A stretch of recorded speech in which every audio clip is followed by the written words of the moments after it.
I might have to let it drop.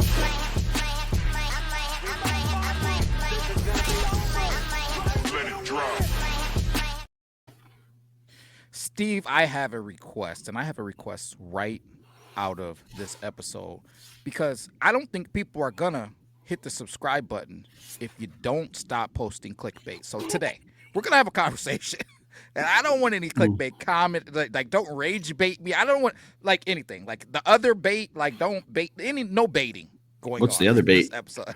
You know what bait I'm talking about. Listen, guys, Clueless. hit the Clueless. Well, subscribe what button. is it? Think about becoming a member. If we tell them what that is, they may not want to be members or subscribe at all, or maybe they will. I Well, don't know. But Steve, maybe they do. maybe they do. Maybe they do. Maybe this whole thing changes. But anyways, we're gonna talk some Detroit Lions stuff. Steve, what's on your mind? You're just always chasing that first one, Will. It's just like the great white buffalo. You're just always chasing it, But yeah, I don't know. I posted a solo today. I thought, we could just sit back and, I could have a conversation with some people, but apparently it rubbed a lot of people the wrong way, and everyone thinks that Calvin Shepard's going to be the defensive coordinator of the Detroit Lions for the rest of his life with no movement at all. He's just happy being in DC. I just, threw the idea out there. Could he return to his alma mater, LSU, after they fired Brian Kelly? If you're interested in that topic, wanted to hear what I had to say, it was posted earlier this morning. Check that out. But Will, it was over really before it really began, and that is the Kendall Fuller experiment. We didn't even really get to see him with the Detroit Lions. Couldn't even tell you what number he wore. He could put on his helmet and a football jersey and walk to my house this Friday for Halloween, and I'd have no idea who he is. So Kendall Fuller, moving on from the Detroit Lions. I'm slightly disappointed because I feel like that was a sneaky good signing that maybe we could have used for later in the season. So how do you feel about Kendall Fuller? I know you were very, very high on him a couple years ago when he was a free agent. Confused is how I feel, Steve. Obviously, there's something going on. Was there a little bit more to the concussion situation? Has he lost a step? Because I mentioned when I watched some film on him, he didn't look like the same guy that I was hoping that the Lions would bring in as a free agent. So just not sure what's going on with him. Prayers up for him, man, but he's not a Detroit Lion. So essentially, I forgot about him already. True. Yeah, just worth mentioning. I'm only mentioning it because when we signed Kendall Fuller, I was like, dang, that's a really, really good signing right there. That's someone that wasn't even on our radar. There was really no rumors heating up. It was just boom, one day, Kendall Fuller, Detroit Lion, with all the injuries. I thought maybe keep him around for a couple more weeks, but Brad Holmes has other plans. But some more positive, upbeat news, William. A little Rodrigo coming back pretty soon. Little salsa man. Huh? How you feeling about Rodrigo making his return? IR window getting activated. Oh, wow. Get that boy back in the building immediately. Okay, I'm pumped, man. I'm pumped. If you don't know, that's one of my favorite Detroit Lions, man. Kind of underrated guy. I got an opportunity to meet him. I'm pumped, man. Special teams, linebacker depth, situational, fullback, like offense, defense. We got a dog back, man. I'm pumped to see him back. Are you excited? I'm excited, but let me ask you a question. Where's he going to fit at in this defense? Because we have 3 linebackers right now who are playing at high level football. How are we going to get Rodrigo on the field as a linebacker?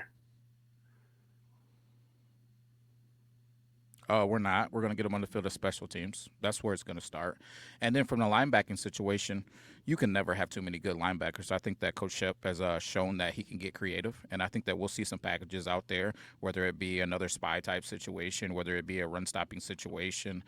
This is a guy who's played some safety, in college. So he's an athlete. He's not somebody that needs to be lumped into a box. I think Coach Shep will find a way to get him on the field because he's too good of a football player not to be out there in some type of capacity.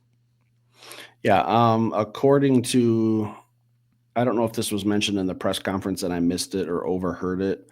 I was a little busy. I was on full baby duty today. So my press conference critique is minimal. All right. I can't say too much, but I'm seeing some reports that Rodrigo is expected to make his season debut in week 11 on Sunday Night Football versus the Eagles. So he still has some time coming off that ACL injury. He's still got a little time to get game shape ready. But it's just good that, it'll be November that we're getting these guys back right here in the big push, second half of the season, bye week wrapping up, getting some guys healthy, seeing if Brad Holmes is going to add to this team at the trade deadline next Tuesday. Some dominoes have already started to fall in that regard, but just getting our own guys healthy is step one. And I think getting Ali McNeil back last week was the pivotal piece that we needed. Now getting some solid role players, some more depth guys like a Rodriguez for special teams, a little bit of offensive work. The dude who's just going to run through a brick wall and block his ass off as a fullback, maybe even a little tight end. I think he had a couple catches last year, if I'm not mistaken. Because don't sleep on Rodrigo taking some reps from Dan Skipper, some balls, and maybe pick him up on your fantasy team if you're absolutely completely desperate and have nothing else to do. But I'm excited to be getting Rodrigo back. I think just getting this team healthy is the first step. Will. Yeah, no, I agree with you 100%, man. I think that he's really, even though he's not a green dot guy, I think he's a staple for the Detroit Lions. I think he's a grit guy. I think that he fits everything that the Detroit Lions are. He's a guy that is a locker room guy. The guys love him. The boys love him. Yeah, I think it's just going to take this team to the next level. You think Rodrigo takes it to the next level? Super Bowl? He makes I the do. Super Bowl contenders? I'm not going to say just makes us Super Bowl contenders in that capacity. I mean, takes us to the next level from a special team standpoint. I think that he is a special team superstar, right? And then a situational defensive guy that offers so much versatility. Like I said, you can use him in a bunch of different capacities. This is a guy who will run into a brick wall, but he also offers a lot of athleticism. I'm just excited to have him back. Yeah, getting healthy at the perfect time, getting our guys back. Also, we're getting someone else back potentially Sunday against the Vikings. Maybe you think Terry and Arnold. Do you think we see him put the pads and the jersey on? Because some reports are coming out today that he's practicing. He was practicing a couple weeks ago because his shoulder does not affect everything in regards to practice. It's not a lower body injury that just kind of completely shuts you down for a little bit. But you think we see Terry and Arnold on Sunday against Minnesota? It seems like it's trending towards that way. Coach mentioned that he's going to be out there Tuesday with pads on. He was out there before in a limited capacity. They're gonna ramp that up a little bit. So I would expect that he'll be out there. I'm not sure exactly what he'll be doing, but I think that he'll be out there in some type of capacity. I know we're in the minority of people who and I don't get it. I don't get why a lot of people are writing on Terry and Arnold off. I think when you go back and watch that Bengals game, he had like one bad play. He had one play where he got a penalty, and the Bengals went and attacked him on the next three straight plays, and he held his own. I think that the team is much better with Terry and Arnold. But if we're taking starters and putting them into this role after what Kelvin Shepard did last week against Tampa Bay, Will, if we have a full complement in that secondary, I don't know that the Buccaneers score 3 points. Honestly, I think we might have been talking a shutout in that one. And I'm not saying that, the defense as a whole wasn't phenomenal. To get a shutout is absolutely it's really hard to do in the NFL. But that defense played that good, and we didn't have hardly any starters in the secondary in that game besides Amik Robertson. So Sunday, if Terrion Arnold plays, are you thinking Amik Robertson outside, Terrion Arnold outside? Who do you think is going to be playing nickel? Honestly, man, I don't know. Will we have Avante Maddox back? Haven't heard on that. Still, um, it's always a potential that we keep Hallett. Like Hallett he was out there, he was competing, he was doing his thing, man. So maybe he's there, or maybe we see a little Rock Yassin. Maybe Rock Yassin gets bumped down in there. Honestly, I don't know what they'll do, man. All of these guys are capable dudes. I don't even want to pretend like I know what's gonna happen. I like the way that Rock plays. But situationally, there's just so much versatility with the Detroit Lions. We could go so many different directions. We could go big. We could go small. We can play base. We can we can throw safeties at you. We can throw extra corners. So I have no idea, Steve, to be honest. But I'll tell you this: what I hope happens is I hope that TA's playing. We got a Meek staying outside, following Justin Jefferson everywhere, so I can see round 10 of their battles. From high school to college to the NFL. Let's see those guys go at it again. Let's see Terry and Arnold go compete with Jordan Addison, and then I want to see Rock Yassin because I love the way that he plays man. He's a physical guy that'll run with anybody. They got a good tight end out there in Minnesota. I think that he also can compete inside in the run game. Nothing against Hallett. I think that he did a good job, but I just think Rock's on a different level.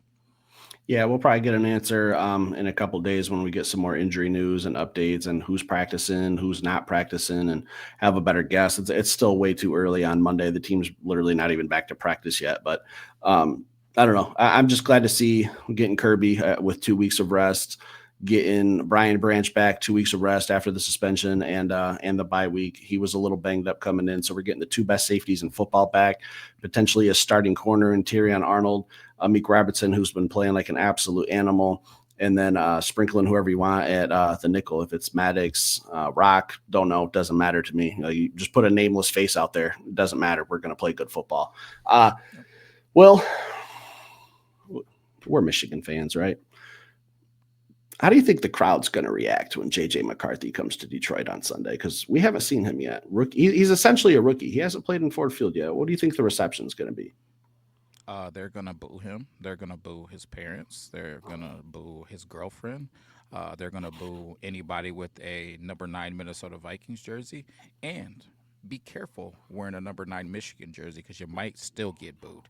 That's how I think the reception is gonna be for JJ. Now, after the football game, I think we tip our caps. We thank him for a national championship and we send him on his merry way, but all the while knowing that we'll see him again, so it won't be too warm and loving. But JJ, this isn't going to be a nice place for you. Come when you walk into the Ford Field, it's going to be violent, it's going to be unruly, and we're not friends until there's zeros on that clock. Oh, even after that, we're still not friends, Will. Still not friends in the Perkins house.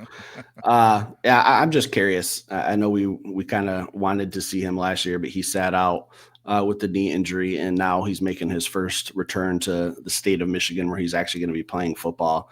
If we booed Matt Stafford the way we did, I can't imagine JJ is going to get any type of warm welcome, especially with the divided crowd. See, when Matt Stafford comes, that's Lions fans where he played for. You come into Ford Field now, JJ McCarthy, it's divided where probably not everyone in there is a Michigan fan. There's probably some Michigan State fans, some Ohio State fans, some random fans of other teams. It's not going to be a warm welcome, but I'm excited to see. Um, I hope I don't see any of those split jerseys, like a Michigan, Minnesota Vikings jersey. Like, what are we doing here? What's going on? How does that even work, Will? But I'm excited to see JJ come back in a way of I want the Lions to feast on him. He hasn't played too good, in my opinion, and they shut him down for a few weeks. Now he's got the job again. Don't want to get too much into game day stuff, but that's really who I'm waiting to see. This is supposed to be the Vikings' next best thing, so we'll see on Sunday how they look, Will. But the Lions are still the top dogs. Steve, how bad do you think Aiden wants to sack JJ? They only overlapped at Michigan for, was it 1 year? I think was it Aiden's senior year. And JJ wasn't even the starter. I don't think. I think he was the backup to Cade at the time. But yeah, I'm sure they're familiar with each other. Yeah. Oh yeah. Oh yeah. Oh yeah. Yeah. Yeah. I think just getting that sack. Maybe a go blue. Maybe after the sack. I don't know. What do you say to I the don't think guy? it's gonna. I don't think it's gonna be warm welcomes from Hutchinson if he gets his hands on him. Actually, the question's not if, it's how many times does he get his hands on JJ? You think, Will? Over under 1.5? Over 2 sacks? 2 sacks at 2 least. sacks. Hmm. I like that. I don't know. I will be paying attention if Hutch gets a sack, what the celebration is, what they do. Yeah, I'm sure it'll be warm and fuzzies before the game, maybe a jersey swap after. I don't know. But between the whistles, I don't expect Hutchinson to be nice. Steve, when you're playing ahead, what do? You pitting those ears back. 2 sacks, easy. What are we talking about? Like, That might be 2 sacks before halftime. you might be right, What else is on your mind tonight? Steve. Listen, guys. Coming out of this bye week, Coach Campbell mentioned it. I was already thinking about it. What do you do during a bye week? What do you do when you get a break? You self scout. You regroup. You think about everything that you did right, and then you think about everything you did wrong. How can I make this thing better? It keeps you up at night. You should have been tossing and turning, especially if you're Coach Morton. What am I thinking about?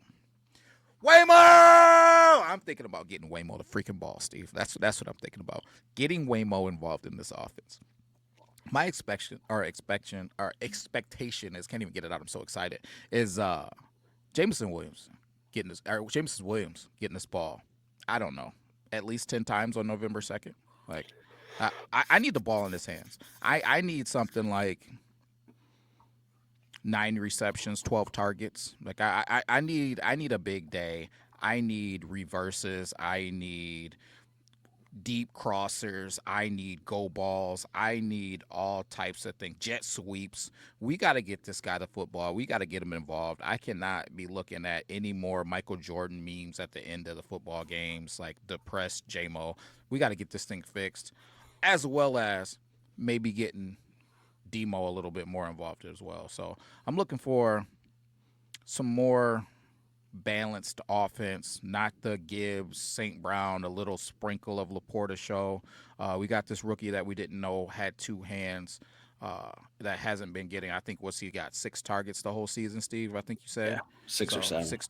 Yeah, 6 targets, 2 touchdowns, 3 receptions. Like, let's get this guy the football. So, Coach Morton is what's on my mind. Waymo is the first guy that's on my mind, and then Tesla and Demo is what's on my mind. Offense, offense, offense. Let's have an explosion. I know we're already good. Why not be great? Jameson Williams' first career touchdown was against the Minnesota Vikings as well, so maybe he's due for another breakout game against them. 9 catches or nine receptions, 9 touches. That would be phenomenal, Will. 2 weeks, John Morton, hope you've done some homework. Hope you've done some game planning on how to spread this thing around a little bit because we've been very, very heavy on St. Brown and Gibbs, and I think that's partially for the reason why we've not as bad as when Ben Johnson was here, but there's been some lulls offensively where it feels like it's just kind of check down, 7-yard routes when we were promised in training camp a high powered offense with a lot of deep shots. I haven't really seen many passes over 20 yards. Like, I don't know. I'm not itching for it. We're winning football games. We're still scoring points. If it ain't broke, don't fix it. But got to get the ball to some other guys. There's a lot of other guys that could take some pressure off, make some teams game plan against you a different way. If you start featuring Isaac, David Montgomery, JMO, defenses start shifting toward, hey, how do we contain this a little bit more? Everything else just opens up. I feel like it's a bland offense, but I understand it's working, and it's working at a very, very high level. So a little bit of a complaint. I know a lot of people jump in the comments, we're 5-2. How are you guys complaining about number 2 offense in the NFL? Just a little something that could be fixed. Dan Campbell says it all the time. We got some work to do. We got some tape to clean up. There's no such thing as a perfect game, offense or defense. So that's kind of what I'm hoping. I'm with you, Will, that John Morton has looked at some stuff over these last couple of weeks, and we can become even more unstoppable. Agreed. What else? That's it, man. For me, that's what I'm expecting. That's what I'm feeling. That's what I'm going into this week. Just 2 big things on my mind is this offense going absolutely crazy, and then just straps for J Jets, man. Straps up. Amik J Jets. This is the week. This is must see TV. I need that front row seat to it. Can't wait. Sunday after. Finally got a 1:00 game. I think we haven't had a 1:00 game in a while, so can't wait. Game day's coming up. We'll have that out sometime later this week. Stick around. Hit that like button. We'll be back later with another show. Peace.